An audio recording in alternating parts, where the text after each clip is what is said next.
নমস্কাৰ বৰাবৰ ছাত্ৰ ছাত্ৰীসকল, আশা কৰোঁ তোমালোকে ভালে আছা।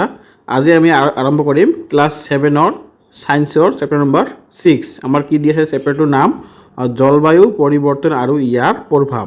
ছাত্ৰ ছাত্ৰীসকল, তোমালোকৰ ইয়াত পাৰ্টটোত কি দিছে, জলবায়ু কেনেকৈ পৰিৱৰ্তন হয় আৰু ইয়াৰ প্ৰভাৱ কি কি আছে সেই বিষয়ে এই পাৰ্টটোত দাঙি ধৰিছে। তোমালোকে ভালকৈ পাৰ্টটো পঢ়িবা। আমি এতিয়া আৰম্ভ কৰিম এই পাৰ্টৰ অনুশীলনীত থকা যিমানখিনি কুৱেশ্যন আছে সেইবিলাক কুৱেশ্যন অতি চমু আৰু অতি সহজকৈ লৈ অহা হৈছে যাতে তোমালোকৰ সোনকালে মুখস্থ হৈ যায়। প্ৰথমতে আহা অনুশীলনীৰ মাল্টিপল চইচখিনি। মাল্টিপল চইচ মানে ইয়াত 4টাকৈ অপশ্যন দিয়া আছে, তাৰে ভিতৰত এটা শুদ্ধ আমাক সেইটো বাছি উলিয়াব লাগে। যেনেকুৱা 1 নম্বৰত চোৱা কি দিছে, কোনটো গেছে গোলকীয় উষ্ণতা বৃদ্ধি কৰে। এই উত্তৰটো হ'ব আমাৰ বি নম্বৰ কাৰ্বন ডাই অক্সাইড। আৰু তোমালোকে কি কৰিবা, এই বি নম্বৰ কিটো ঘৰটো তোমালোকে কাঠ পেঞ্চিলেৰে পূৰণ কৰি দিবা, এনেকৈ ফিল আপ কৰি দিবা।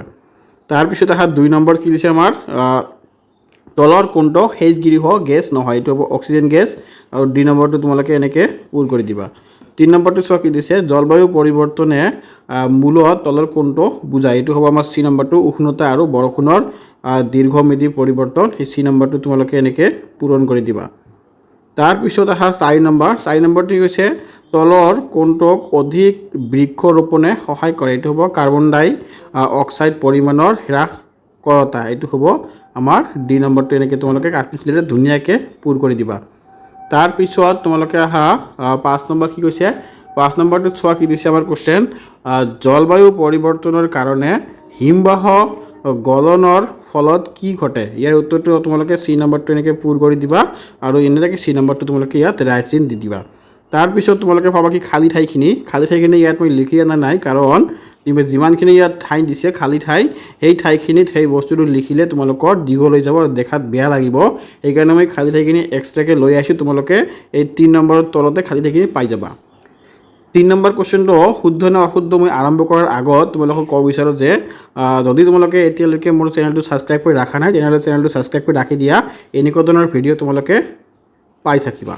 প্ৰথমতে আহা এ নম্বৰ কি দিছে, জলবায়ু পৰিৱৰ্তনে কেৱল মানুহক প্ৰভাৱিত কৰে। এইটো হ'ব কি আমাৰ শুদ্ধ, কাৰণ অশুদ্ধ হ'ব এইটো, কাৰণ জলবায়ু পৰিৱৰ্তনে কেৱল মানুহক প্ৰভাৱিত নকৰে, সেই গছ গছনি জীৱ জন্তু সকলোবিলাকে প্ৰভাৱিত কৰে। 2 নম্বৰটো কি দিছে, জীৱাশ্ম ইন্ধন জ্বলালে বায়ুমণ্ডললৈ সেউজগৃহ গেছ নিৰ্গত হয়। এইটো হ'ব কি আমাৰ শুদ্ধ। তাৰপিছত 3 নম্বৰটো কি দিছে, নিৰ্বাণীকৰণে গোলকীয় উষ্ণতা হ্ৰাস কৰাত সহায় কৰে। এইটো হ'ব আমাৰ অশুদ্ধ। 2 নম্বৰ দিছে, গোলকীয় উষ্ণতা বৃদ্ধিৰ সৈতে সাগৰৰ জলপৃষ্ঠৰ উষ্ণতা বৃদ্ধিৰ কোনো সম্পৰ্ক নাই। এইটো হ'ব অশুদ্ধ। তাৰপিছত তোমালোকে আহা ই নম্বৰটো আমাৰ দিয়া আছে কি শুদ্ধ, যেনে দিছে কি জলবায়ু পৰিৱৰ্তন হ্ৰাস কৰাৰ এটা সমাধান হ'ল বৃক্ষৰোপণ। তাৰপিছত তোমালোকে আহা 4 নম্বৰত কি কৈছে, তলত দিয়াবোৰ মিলোৱা। তোমালোকে এইবিলাক আঁচটানি মিলাই দিবা। মই ধুনীয়াকৈ লৈ আহিছোঁ, কাঠ পেঞ্চিলটো ভালকৈ বুজা যায়, মই আৰু ডাবল আঁচটানি নিদিওঁ, ইয়াৰ পৰা চাই তোমালোকে ধুনীয়াকৈ কিতাপত মিলাই ল'বা। এতিয়া আমি আলোচনা কৰিম সেই আগত যে মই কৈ আহিলোঁ খালী ঠাইটো, এতিয়া আমি খালী ঠাইখিনি আলোচনা কৰিম। ইয়াত ধুনীয়াকৈ মই লৈ আহিছোঁ, তোমালোকে ইয়াত চাই পাৰিলে কিতাপত লিখি ল'বা, যদি জাগা হয় লিখি ল'বা, নহ'লে ছাইডেৰে লিখি ল'বা, কাৰণ যিখিনি ঠাই দিয়া আছে সেই ঠাইখিনিত সেইবিলাক ৱাৰ্ড লিখিলে বহুত দীঘল হ'ব, তাতে ভাল দেখা নাযাব। এই নম্বৰটো চোৱা কি দিছে, পৃথিৱীৰ গড় উষ্ণতাৰ ক্ৰমান্বয়ে বৃদ্ধি হোৱাক গোলকীয় উষ্ণতা বুলি কোৱা হয়। তাৰপিছত আহা বি নম্বৰ কি হৈছে, কাৰ্বন ডাই অক্সাইড হৈছে যান বাহনৰ পৰা নিৰ্গত হোৱা প্ৰধান সেউজগৃহ গেছ। 3 নম্বৰটো কি দিছে চোৱা তোমালোকে, বনাঞ্চলৰ গছ গছনি কাটি পেলোৱাকে নিৰ্বনীকৰণ বুলি কোৱা হয়। বনাঞ্চলৰ গছ গছনিবিলাক কাটি পেলোৱা কি বুলি কোৱা হয়, নিৰ্বনীকৰণ বুলি কোৱা হয়। বস্তুটো তোমালোকে মনত ৰাখি ল'বা, এইটো পৰীক্ষাত আহিব পাৰে। বৃক্ষৰোপণে বায়ুমণ্ডলত অক্সিজেন বৃদ্ধি কৰে। বায়ুমণ্ডলত আমাৰ কি অক্সিজেন বৃদ্ধি কৰে। তাৰপিছত আহা ই নম্বৰ, নিৰ্বনীকৰণৰ ফলত বায়ুমণ্ডলত কি বৃদ্ধি পায়, কাৰ্বন ডাই অক্সাইডৰ পৰিমাণ বৃদ্ধি পায়। একেবাৰে ইজি কুৱেশ্যন। 5 নম্বৰটো আহা কি কৈছে, ভাৰতবৰ্ষৰ বিভিন্ন জলবায়ু অঞ্চলসমূহৰ নাম লিখা আৰু চমুকৈ বৰ্ণনা কৰা। ইয়াৰ উত্তৰটো কি হ'ব, ভাৰতবৰ্ষ এখন বিশাল দেশ আৰু ইয়াৰ জলবায়ুৰ বৈচিত্ৰ্য অনুসৰি ইয়াক প্ৰধানকৈ কেইবাটাও জলবায়ু অঞ্চলত ভাগ কৰিব পাৰি। কেইটামান প্ৰধান অঞ্চল আৰু ইয়াৰ চমু বৰ্ণনা তলত দিয়া হ'ল। যেনেকুৱা আমাৰ 1 নম্বৰ কি হৈছে ক্ৰান্তীয় মৌচুমী জলবায়ু অঞ্চল, যেনেকুৱা ভাৰতৰ সৰহভাগ অঞ্চল এই জলবায়ুৰ অন্তৰ্গত। ইয়াৰ গ্ৰীষ্মকালত প্ৰচুৰ বৰষুণ হয় আৰু শীতকাল শুকান থাকে। তাৰপিছত তোমালোকে ক্ৰান্তীয় শুকান বা মৰুভূমি অঞ্চল, ৰাজস্থান, থাৰ মৰুভূমি, তাৰপিছত আৰু গুজৰাটৰ একাংশত এই জলবায়ু দেখা যায়। তাৰপিছত অৰ্ধ শুকান অঞ্চল, মৰুভূমি অঞ্চলৰ কাষৰীয়া ঠাই যেনে পাঞ্জাৱ, হাৰিয়ানা আৰু দক্ষিণাত্য। তাৰপিছত পৰ্বত বা শীতল জলবায়ুৰ অঞ্চল, হিমালয় পৰ্বত অঞ্চলৰ এই জলবায়ু দেখা যায়। 6 নম্বৰ কুৱেশ্যনটো আমাৰ কি কৈছে, জলবায়ু পৰিৱৰ্তন কি, উদাহৰণসহ ব্যাখ্যা কৰা। উত্তৰটো দি আছে কি, কোনো এটা অঞ্চলৰ বা পৃথিৱীৰ সামগ্ৰিক বতৰৰ গড় আৰ্হি স্থায়ী পৰিৱৰ্তন হোৱা প্ৰক্ৰিয়া জলবায়ু পৰিৱৰ্তন বোলে।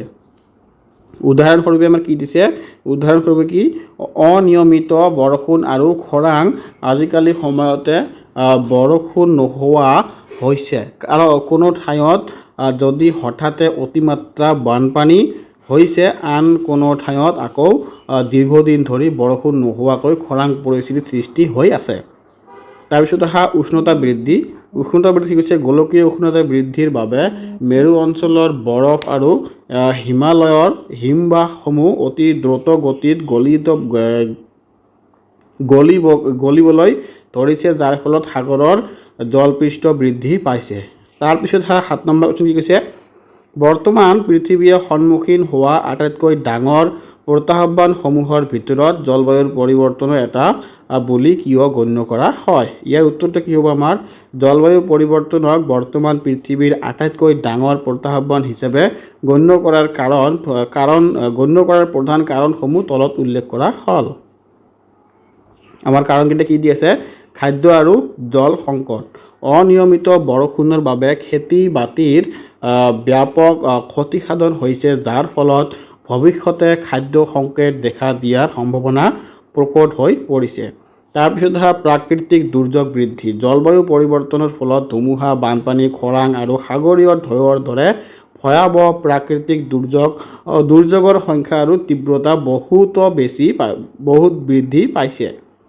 তাৰপিছত জীৱ বৈচিত্ৰ্যৰ প্ৰতি ভাবুকি, বাসস্থান আৰু জলবায়ুৰ দ্ৰুত পৰিৱৰ্তনৰ সৈতে খাপ খাব নোৱাৰি বহুতো অপূৰকীয় উদ্ভিদ আৰু বন্যপ্ৰাণী পৃথিৱীৰ বুকুৰ পৰা চিৰদিনৰ বাবে বিলুপ্ত হৈ পৰিছে। তাৰপিছত তোমালোকে কুৱেশ্যন নম্বৰ 8, ইয়াত কৈছে কি, গোলকীয় উষ্ণতা বৃদ্ধি কি, সেউজগৃহ গেছৰ প্ৰভাৱৰ সৈতে ইয়াৰ সম্পৰ্ক ব্যাখ্যা কৰা। উত্তৰত কি দিয়ে চোৱা তোমালোকে, গোলকীয় উষ্ণতা বৃদ্ধি মানুহৰ বিভিন্ন কাৰ্যকলাপৰ ফলত বায়ুমণ্ডলত কিছুমান বিশেষ গেছৰ পৰিমাণ বৃদ্ধি পায়। পৃথিৱীৰ গড় উষ্ণতা ক্ৰমান্বয়ে বাঢ়ি যোৱাৰ প্ৰক্ৰিয়াই হৈছে গোলকীয় উষ্ণতা বৃদ্ধি। তাৰপিছত সেউজগৃহ গেছৰ সৈতে ইয়াৰ সম্পৰ্ক, সেউজগৃহ গেছৰ সৈতে ইয়াৰ কি সম্পৰ্ক আছে, পৃথিৱীৰ বায়ুমণ্ডলত থকা কাৰ্বন ডাই অক্সাইড, মিথেন, নাইট্ৰাছ অক্সাইড আৰু জলীয় বাষ্প আদিক সেউজগৃহ গেছ বুলি কোৱা হয়। তাৰপিছত এই গেছসমূহে সূৰ্যৰ পৰা অহা তাপ পৃথিৱীত প্ৰকাশ কৰিবলৈ দিয়ে, কিন্তু পৃথিৱীৰ পৃষ্ঠৰ পৰা প্ৰতিফলিত হৈ উভতি যাব খোজা অৱহেলিত ৰশ্মি বা তাপক ধৰি ৰাখে। বৰ্তমান সময়ত ঔদ্যোগিকৰণ, বনাঞ্চল ধ্বংস আৰু জীৱাশ্ম ইন্ধন দহনৰ ফলত বায়ুমণ্ডলত এই সেউজগৃহ গেছৰ পৰিমাণ অস্বাভাৱিকভাৱে বৃদ্ধি পাইছে। তাৰপিছত তোমালোকে 9 নম্বৰটি কৈছে, মানুহৰ কাৰ্যকলাপৰ ফলত গোলকীয় উষ্ণতা বৃদ্ধি কেনেকৈ হয় আৰু ইয়াক এক গুৰুতৰ পাৰিপাৰ্শ্বিক সমস্যা বুলি কিয় গণ্য কৰা হৈছে বা হয়। উত্তৰ দিছে কি, মানুহৰ বিভিন্ন কাৰ্যকলাপ যেনে বনাঞ্চল ধ্বংস কৰা, যান বাহন আৰু কল কাৰখানাৰ পৰা ওলোৱা ধোঁৱা, জীৱাশ্ম ইন্ধনৰ মাত্ৰাধিক ব্যৱহাৰ আদিৰ ফলত বায়ুমণ্ডলত কাৰ্বন ডাই অক্সাইড, মিথেনৰ দৰে গ্ৰীণহাউচ গেছৰ পৰিমাণ বৃদ্ধি পাইছে। এই গেছসমূহে সূৰ্যৰ তাপ ধৰি ৰাখে, যাৰ ফলত পৃথিৱীৰ গোলকীয় উষ্ণতা বৃদ্ধি পায়। ইয়াক এই গুৰুতৰ পাৰিপাৰ্শ্বিক সমস্যা বুলি গণ্য কৰা হয়, কাৰণ ইয়াৰ ফলত মেৰু অঞ্চলৰ বৰফ গলিবলৈ ধৰিছে আৰু সেই সাগৰ জলপৃষ্ঠৰ বৃদ্ধি পাইছে। তাৰপিছত 10 নম্বৰ কুৱেশ্যন, সপ্তম শ্ৰেণীৰ ছাত্ৰ বা ছাত্ৰী হিচাপে গোলকীয় উষ্ণতা বৃদ্ধি হ্ৰাস কৰাত সহায় কৰিবলৈ তুমি ব্যক্তিগত পৰ্যায়ত কি কি পদক্ষেপ ল'ব পাৰা? ইয়াৰ উত্তৰটো চোৱা তোমালোকে কি দিছে। সপ্তম শ্ৰেণীৰ এজন ছাত্ৰ বা ছাত্ৰী হিচাপে গোলকীয় উষ্ণতা বৃদ্ধি হ্ৰাস কৰিবলৈ মই ব্যক্তিগত পৰ্যায়ত তলত দিয়া পদক্ষেপসমূহ ল'ব পাৰোঁ। ব্যক্তিগত পৰ্যায়ত কি কি পদক্ষেপ লৈছে? এটা হৈছে মোৰ বৃক্ষৰোপণ। মই বস্তুবিলাক কৈ নাযাওঁ, তোমালোকে জাষ্ট লিখি দিবা, এইবিলাক বনাই লিখিব পাৰা। বৃক্ষৰোপণ কৰি গোলকীয় উষ্ণতা হ্ৰাস কৰিব পাৰি। বিদ্যুৎ শক্তিৰ সংৰক্ষণ, আমি বিদ্যুৎ শক্তি সংৰক্ষণ কৰি মানে যধে মধে ব্যৱহাৰ নকৰি আমি গোলকীয় উষ্ণতা হ্ৰাস কৰিব লাগিব। প্লাষ্টিকৰ ব্যৱহাৰ বৰ্জন, আমি যধে মধে প্লাষ্টিকৰ বস্তু মোনা বা তোমালোকৰ কিবা প্লাষ্টিকৰ বস্তু পেলাব নালাগে, সেইবিলাকৰ ফলত আমি গোলকীয় উষ্ণতা হ্ৰাস কৰিব পাৰোঁ। তাৰপিছত পৰিৱেশ প্ৰদূষণ, এইবিলাক তোমালোকে বস্তুখিনি বনাই লিখাৰ চেষ্টা কৰিবা।